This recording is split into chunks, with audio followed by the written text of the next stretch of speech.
आप देख रहे हैं news network channel Jameel Shah के साथ। Subscribe my channel, like and share. आज मेहुणबारे गिरणा नदीमध्ये जलसमाधी आंदोलन करण्यात आले। आंदोलन लोकप्रिय खासदार उन्मेष दादा पाटील यांचे गिरणा खारेयत नारपाराना पाणी गुजरातला वळविण्याच्या निर्णयाविरोधात चाळीसगाव उद्धवसेना आक्रमक झाली आहे। आज गिरणा नदीपात्रात अर्धनग्न जलसमाधी आंदोलन करण्यात आले। जोपर्यंत प्रशासकीय मान्यताबाबत ठोस निर्णय देत नाही तोपर्यंत हे आंदोलन सुरू राहील असा इशारा खासदार उन्मेष दादा पाटील यांनी दिला आहे। तसेच गिरणा खारेसाठी आम्ही संघर्ष करत आहोत, तसेच या दरम्यान आम्ही मर्यादा घाबरणार नाही असे सुतोवाचा केले। भर पावसात सुरू असलेल्या या आंदोलनाने सर्वचे लक्ष वेधून घेतले आहे। उपस्थित संपूर्ण शिवसेनी उद्धव बाळासाहेब ठाकरे सेनेचे उपस्थित होते। गिरणा धरण हे पूर्ण 100% भरत जाईल आणि गिरणा नदीतलं हे गिरणा धरणातलं पाणी हे काही अर्ध पाणी हे तुमचं आपलं मण्यार धरणात वळून डावा कालव्यासाठी तो उपयोगी येणार आहे।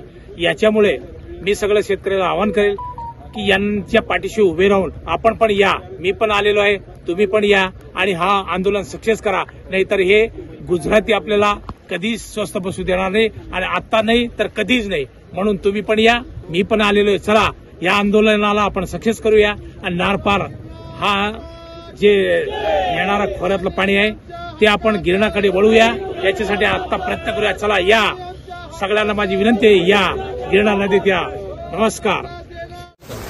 पाण्याची पातळी वाढते, मुसळधार पाऊस सुरू आहे, परंतु 50 वर्ष आमच्या बापदादांनी वाट पाहिली, मात्र या हरामखोरांनी गुजरातला पाणी देण्याचा जो घाट घातला आहे, केंद्राने प्रकल्प रद्द करण्याचं धाडस केलंय आणि राज्यकर्ते महाराष्ट्रातले खोटं पत्र देऊन भूलथापा देत आहेत। मात्र आता आमची ही पिढी या भूलथापांना बळी पडणार नाही।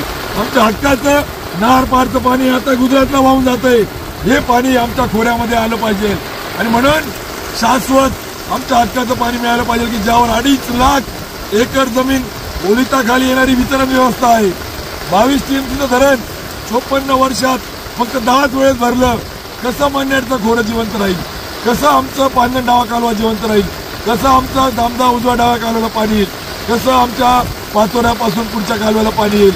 आणि म्हणून आज आम्ही जोपर्यंत प्रशासकीय मान्यता कोणत्या निधीतून देणार आणि कधी देणार याचा शाश्वत पर्याय देत नाही, ठोस पर्याय देत नाही, तोपर्यंत आंदोलन थांबवणार नाही। कारण की यापूर्वी आम्ही निदर्शनं केली, आंदोलनं केली, आम्ही त्या ठिकाणी प्रतिकात्मक पुतळे जाळले, ट्रॅक्टर रॅली काढली, आम्ही सरकारला वेळोवेळी इशारा दिला, मात्र गेंड्याच्या कातडीचं गुजरातच्या पोटचं हरामखोरांचं हे सरकार गांभीर्याने घ्यायला तयार नाही। म्हणून हे आंदोलन आम्ही या ठिकाणी चालू ठेवणार जोपर्यंत आम्हाला प्रशासन, मंत्री महोदय, सचिव शाश्वत कोणत्या निधीतून कधी प्रशासकीय मान्यता देणार याचं ठोस उत्तर देत नाही तोपर्यंत हे आंदोलन थांबणार। बघा, असे आमचे बापदादे मेले, तरसून मेले, कर्जाचा डोंगर घेऊन मेले, पाऊस मुसळधार मेले आणि मग त्या ठिकाणी त्या पद्धतीने मरण्यापेक्षा संघर्ष करत मरण आलं तरी आम्हाला चालेल। आम्ही मरण्याला घाबरत नाही। आमच्या गिरणा खोऱ्यासाठी आम्ही त्या ठिकाणी ठरवलंय की आता थांबणे नाही।